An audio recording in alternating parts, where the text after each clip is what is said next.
Hello friends, चलिए शुरू करते JCERT क्लासेस में। तो आज हम लोग क्लास 9 के विज्ञान विषय के अध्याय 1 हमारे आसपास के पदार्थ के सभी प्रश्न उत्तर को करने वाले हैं। तो वीडियो के अंत तक जरूर बने रहें और चैनल पर पहली बार जुड़ रहे हैं तो चैनल को जरूर सब्सक्राइब कर लें और बेल आइकन को ऑल पर प्रेस कर लें ताकि आप लोगों को इसी तरह का वीडियो मिलता रहेगा। और आप लोगों को इस चैनल में मैथ, साइंस, इंग्लिश, एसएसटी मतलब हो गया सामाजिक विज्ञान, हिंदी, संस्कृत, सभी विषयों का इसमें आपको करवाया जाएगा, सॉल्व करवाया जाएगा। मैथ को भी सॉल्व करवाया जाएगा। तो आप लोगों को चैनल को जरूर सब्सक्राइब करना है। तो चलिए हम लोग यहाँ पे पहला प्रश्न को देखते हैं। पहला प्रश्न देखिए, यहाँ पे हम लोग है निम्नांकित में से कौन से पदार्थ हैं। तो यहाँ पे पदार्थ बोला गया तो पदार्थ वे होते हैं जिसमें क्या हो, भार हो, आयतन हो, द्रव्यमान हो, उस सबको पदार्थ बोला जाता है। तो यहाँ देखिए क्वेश्चन में और दिया गया है कुर्सी, वायु, स्नेह, गंध, घृणा, बादाम, विचार, शीतल पेय, इत्र की सुगंध। तो इसका उत्तर देखिए जिसमें क्या होना चाहिए, भार हो और द्रव्यमान हो। तो देखिए यहाँ पे कुर्सी में भार है तो ये पदार्थ हो जाएगा, वायु में भार है तो वायु भी पदार्थ हो जाएगा। स्नेह को महसूस किया जा सकता है तो इसमें भार नहीं होता है तो ये नहीं होगा। गंध में भी इसको महसूस करते हैं तो ये भी नहीं होगा। घृणा भी देख लीजिए, ये भी आपका पदार्थ नहीं है। बादाम में भार होता है तो बादाम हो जाएगा। विचार सिर्फ हम सोचते हैं, ये इसमें कोई स्थान नहीं घेरता है तो ये भी क्या होगा हम लोग का पदार्थ, ये नहीं आएगा। शीत, ये भी पदार्थ नहीं है। शीतल पे हम लोग का क्या हो जाएगा, ये पदार्थ में आएगा। इत्र की सुगंध भी ये क्या चीज़ में आएगा, पदार्थ में आएगा। ठीक है, तो ये हम लोग का उत्तर होता है। चलिए अब सेकेंड प्रश्न को देखते हैं।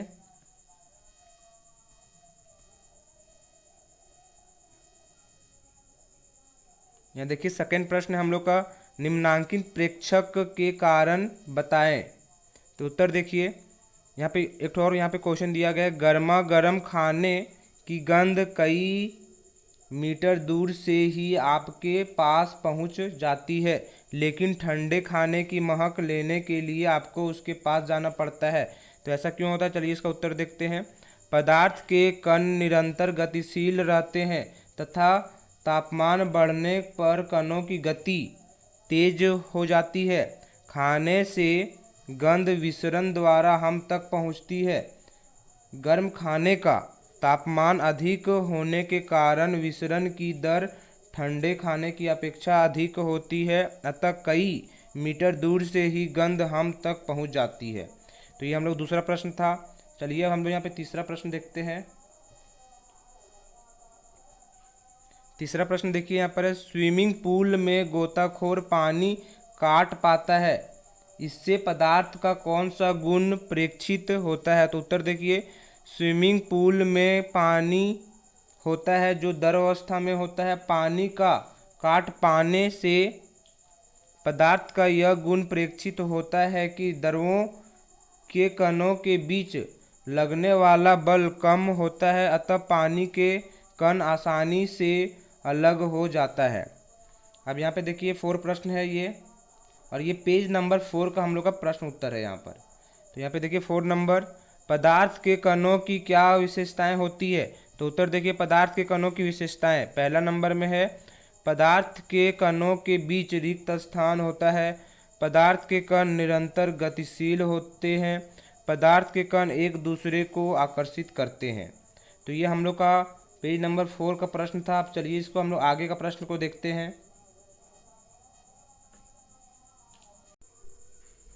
अब यहाँ पे आगे देखिए, आगे हम लोग का यहाँ पर पहला नंबर में हो जाएगा, किसी तत्व के द्रव्यमान प्रति इकाई आयतन को घनत्व कहते हैं, घनत्व बराबर द्रव्यमान बटा आयतन होता है। तो यहाँ पे देखिए क्वेश्चन है, बढ़ते हुए घनत्व के क्रम में निम्नलिखित को व्यवस्थित करें। तो यहाँ पे है वायु, चिमनी का धुआं, शहद, जल, चौक, रुई और लोहा। तो इसका उत्तर देखिए फर्स्ट में आप लोगों को लिखना है वायु उत्तर में, फिर दूसरा में लिखना है चिमनी का धुआं। इसमें आपको पूछा जाएगा घनत्व, तो जिसमें कम होगा उसको पहले लिखना है बढ़ते क्रम में। तो यहाँ पे पहला क्या हो गया हम लोग का वायु, दूसरा हो गया यहाँ पे चिमनी का धुआं, तीसरा यहाँ पे आप लोगों को लिखना है रुई का भी घनत्व कम होता है हल्का। उसके बाद आप लोगों को यहाँ पर जल लिख लेना है, जल के बाद शहद लिखना है, शहद के बाद आप लोगों का हो जाएगा चौक, और चौक के बाद अंतिम में आप लोगों का हो जाएगा लोहा। अब चलिए हम लोग यहाँ पे देखते हैं सेकंड नंबर प्रश्न। सेकंड में ए नंबर में देखिए यहाँ पे दिया गया है, ए नंबर में है पदार्थ की विभिन्न अवस्थाओं के गुणों में होने वाले अंतर को सारणीबद्ध कीजिए। तो पदार्थ का कितना अवस्था होता है? 3 होता है। आप लोगों को पता होगा, ठोस होता है, द्रव होता है और गैस होता है। इसके बारे में आप लोगों को सारणीबद्ध करना है, तीनों को अलग अलग पार्ट में लिखना। चलिए इसका उत्तर देखते हैं।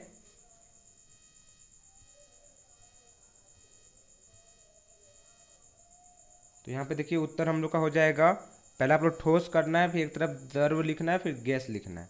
तो ठोस में यहाँ पे देखिए हम लोग हो जाएगा, आयतन निश्चित होता है, आकार निश्चित होता है, भार होता है, कणों के बीच आकर्षण अधिक होता है, ठोस में विसरण द्रव तथा गैसों की अपेक्षा कम होता है।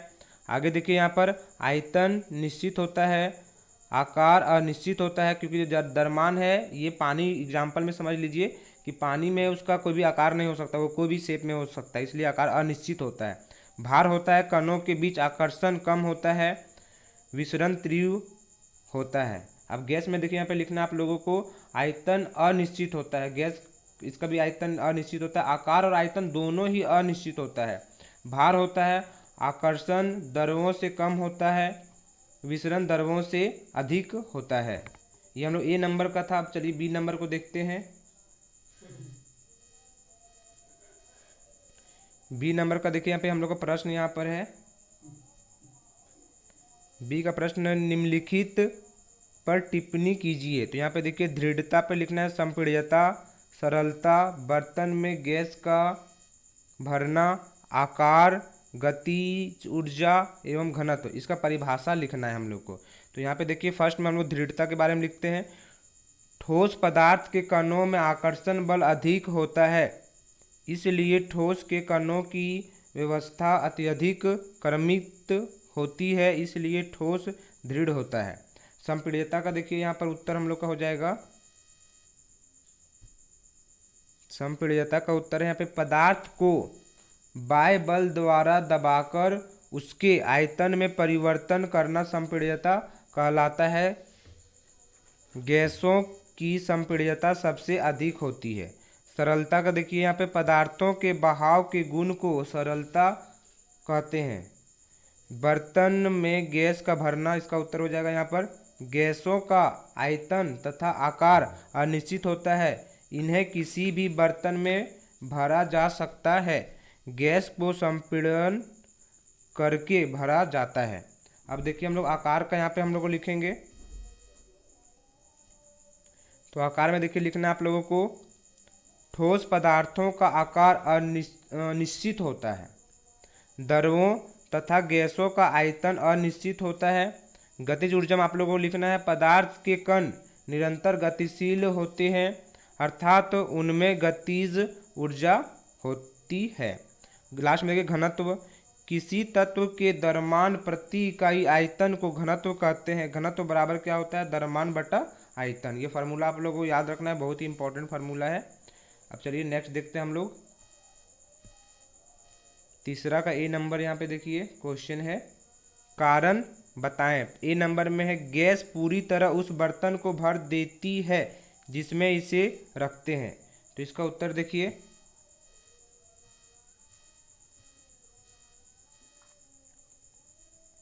ए नंबर का यहाँ पे उत्तर हो जाएगा, गैस के कण एक दूसरे से दूर दूर होती है तथा उसमें बहने का गुण होता है, जिसके कारण वह पूरे बर्तन में फैल जाती है। अब बी नंबर देखिए, बी नंबर में गैस बर्तन की दीवारों पर दबाव डालती है, कारण बताएं। तो इसका उत्तर देखिए, गैस के अणु बहुत तेज गति से इधर उधर घूमते रहते हैं, जिससे बर्तन की दीवारों पर टकराकर दबाव डालते हैं। सी नंबर का यहाँ पे देखिए क्वेश्चन है, लकड़ी की मेज ठोस कहलाती है, कारण बताएं। तो इसका उत्तर देखिए, लकड़ी के कण अत्यधिक बल से जुड़े होते हैं, अतः उसे ठोस कहते हैं। मेज लकड़ी से बनी होती है, अतः उसे भी क्या कहते हैं, ठोस कहते हैं। आगे हम लोग को देखिए यहाँ पर डी नंबर, यहाँ पे डी नंबर का प्रश्न है हम लोग का, हवा में हम आसानी से अपना हाथ चला सकते हैं।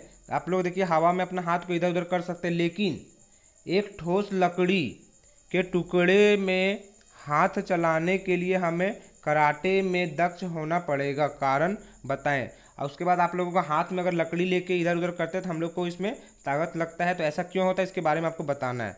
तो उत्तर देखिए, हवा में हाथ आसानी से चला सकते हैं क्योंकि हवा के अणु आसानी से काटे जा सकते हैं। ऐसा इसलिए होता है क्योंकि कणों के बीच बहुत कम बल लगा होता है, जबकि लकड़ी के कणों के बीच बहुत कम स्थान होता है, अतः उसके बीच अत्यधिक बल लगा होता है।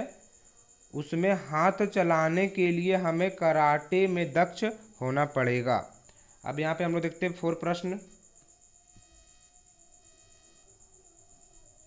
देखिए यहाँ पे 4 में हम लोग का है, सामान्यतः ठोस पदार्थों की अपेक्षा द्रवों का घनत्व कम होता है, लेकिन आपने बर्फ के टुकड़े को पानी पर तैरते देखा होगा, पता लगाएं ऐसा क्यों होता है। तो उत्तर देखिए, बर्फ का टुकड़ा पानी पर तैरता है क्योंकि यह अपने अधिक आयतन के कारण अपने द्रव्यमान से अधिक पानी हटा सकता है। तो आप लोग अगर बर्फ का टुकड़ा पानी में डालेंगे तो देखिएगा वो तैरने लगेगा।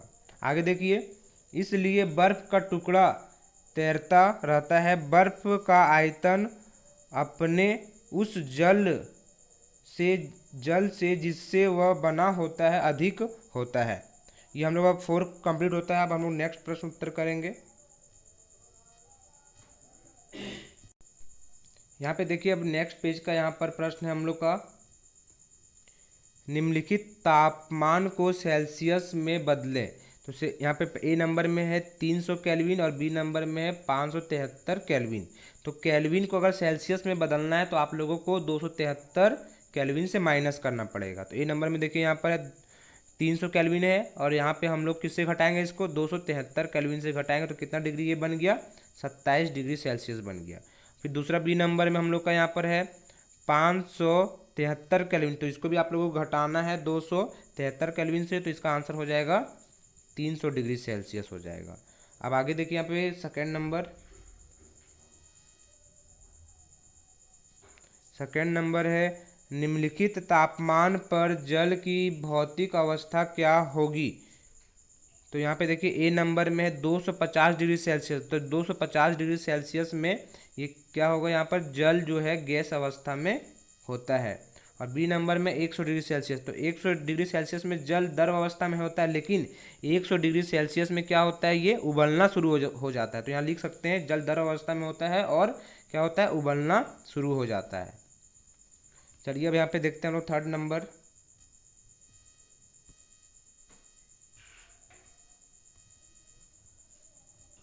थर्ड नंबर देखिए, किसी भी पदार्थ की अवस्था परिवर्तन के दौरान तापमान स्थिर क्यों रहता है। तो उत्तर देखिए, किसी पदार्थ का ताप बढ़ाने पर वह एक निश्चित ताप पर अवस्था में परिवर्तन करके दूसरी भौतिक अवस्था प्राप्त कर लेता है। अब इसका ताप स्थिर रहता है क्योंकि अब समस्त ऊष्मा अवस्था परिवर्तन में काम आती है तथा यह तब तक रहता है जब तक पदार्थ एक अवस्था से दूसरी अवस्था में पूर्ण रूप से न बदल जाए। ऐसी ऊष्मा को पदार्थ की गुप्त ऊष्मा कहते हैं। चलिए 4 प्रश्न को देखते हैं।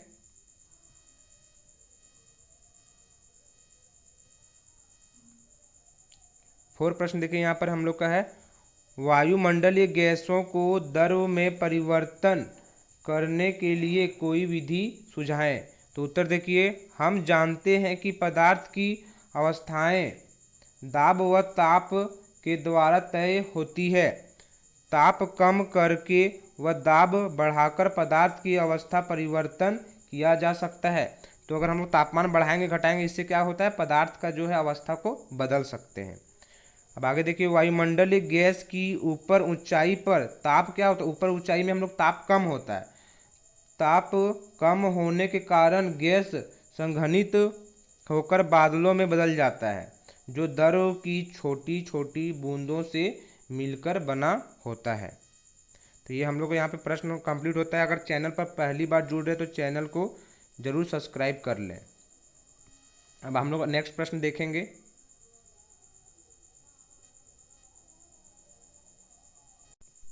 अब देखिए नेक्स्ट पेज का आंसर, ये हम लोग अंतिम पेज का आंसर है। तो यहाँ पे देखिए इसका यहाँ पे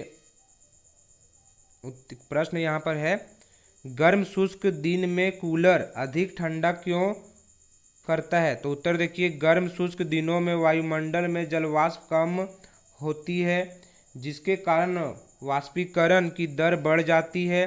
जब कूलर चलता है तो उसका जल अपनी वाष्पीकरण की ऊर्जा अपने वातावरण से लेता है तथा तेजी से वाष्पित होता है, अतः कूलर अधिक ठंडा करता है। चलिए अब नेक्स्ट देखते हैं सेकंड प्रश्न को। देखिए यहाँ पे सेकंड प्रश्न है हम लोग का, गर्मियों में घड़े का जल ठंडा क्यों होता है। तो उत्तर देखिए, गर्मियों में वायुमंडल में जलवाष्प कम होती है, जो वाष्पन की दर को बढ़ा देती है।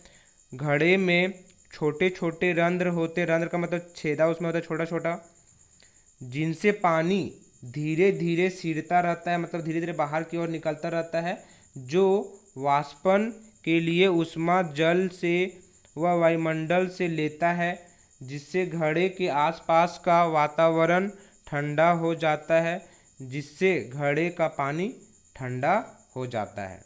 अब देखिए तीसरा प्रश्न, अगर चैनल पर पहली बार जुड़ रहे हैं तो चैनल को जरूर सब्सक्राइब करें, और कहीं पे अगर आप लोगों को डाउट है तो ज़रूर कमेंट करें, मैं उसे सॉल्व करने का कोशिश करूँगा। तो चलिए यहाँ पे देखते हैं हम लोग तीसरे नंबर में, एसीटोन पेट्रोल या इत्र डालने पर हमारी हथेली ठंडी क्यों हो जाती है। तो उत्तर देखिए, एसीटोन पेट्रोल या इत्र वाष्पशील पदार्थ है, जब इन्हें हथेली पर रखते हैं तो हाथ की गर्मी के कारण इनका वाष्पन तेज हो जाता है, इसके लिए ये ऊर्जा हथेली से ले लेते हैं, जिससे वह ठंडी हो जाती है। अब देखिए फोर नंबर में है, कप की अपेक्षा प्लेट में हम गर्म दूध या चाय जल्दी क्यों पी लेते हैं। तो हम लोग देखते हैं जो दूध या फिर चाय हम लोग प्लेट में पियेंगे तो जल्दी ठंडा होता है, ऐसा क्यों होता है। तो वाष्पन जो है वो क्या होता है, अधिक होने लगता है, इसीलिए होता है। तो देखिए यहाँ पे उत्तर हो जाएगा, कप में दूध या चाय की सतह का क्षेत्रफल कम होता है, जिससे वाष्पन धीमा है और वह देर से ठंडी होती है, अतः पीने में देर लगती है। लेकिन प्लेट में डालने पर चाय दूध की सतह का क्षेत्रफल क्या होता है, बढ़ जाता है, जिससे वाष्पन तेजी से होता है और उसे ठंडा होने में कम समय लगता है, अतः पीने में देर नहीं लगती। चलिए अब हम लोग यहाँ पे ये हम लोग अंतिम प्रश्न होगा, अगर आप लोगों को कहीं डाउट है तो ज़रूर कमेंट करें। देखिए ये हम लोग का अंतिम प्रश्न है यहाँ पर। तो 5वां नंबर में यहाँ देखिए हम लोग का है, गर्मियों में हमें किस प्रकार के कपड़े पहनने चाहिए।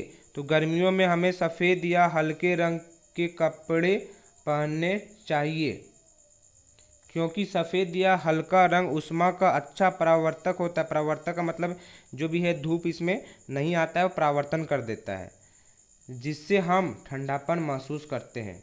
तो यहाँ पे हम लोग सूती भी कपड़ा पहन सकते हैं गर्मियों के दिनों में। तो चलिए हम लोग यहाँ पे प्रश्न उत्तर जो है ये कंप्लीट होता है। अगर वीडियो अच्छा लगा हो तो अपने दोस्तों के साथ ज़्यादा से ज़्यादा शेयर करें और चैनल को ज़रूर सब्सक्राइब कर लें। थैंक यू, जय हिंद।